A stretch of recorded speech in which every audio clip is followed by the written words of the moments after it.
Kesorotan selanjutnya, Presiden Joko Widodo mempersilahkan KPK untuk mengusut dugaan korupsi bantuan sosial pada pengadaan Bansos Presiden tahun 2020 silam. Jokowi menambahkan meski kasus itu terjadi 4 tahun lalu, pihaknya mendorong KPK tetap melakukan proses hukum. Sebelumnya KPK tengah mengusut kasus dugaan korupsi pengadaan Bansos Presiden tahun 2020 saat penanganan pandemi COVID-19. Yang KPK mengusut Bansos 2020 seperti apa Pak tanggapannya? Ya itu saya kira tindak lanjut dari peristiwa yang lalu ya. Silahkan diproses hukum sesuai dengan kewenangan yang dimiliki oleh aparat hukum. Ya. KPK memastikan terus mengusut kasus korupsi pengadaan Bansos Presiden yang terjadi 2020 lalu. Akibat kasus ini negara dirugikan hingga 125 miliar rupiah. Namun KPK menyebut perhitungan kerugian negara masih berjalan.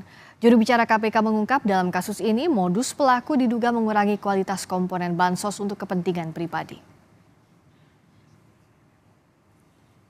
Bantuan yang sedang dilakukan penyidikan adalah yang salah satunya yang diberikan oleh Bapak Presiden kepada masyarakat.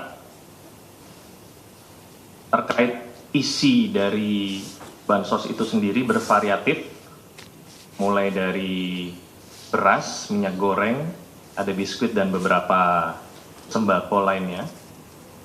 Terkait nilai pengadaan yang sedang disidik masih berproses, jadi akan kami update di kesempatan berikutnya. Sebelumnya pemerintah menganggarkan dana untuk pengadaan bantuan sosial atau Bansos setiap tahun. Tahun 2019, total anggaran dalam APBN mencapai 97,06 triliun rupiah. Tahun 2020 total anggaran dalam APBN mencapai 125,06 triliun rupiah. Sementara tahun 2021 dan 2022 total anggaran dalam APBN masing-masing mencapai 156,44 triliun dan 142,43 triliun rupiah.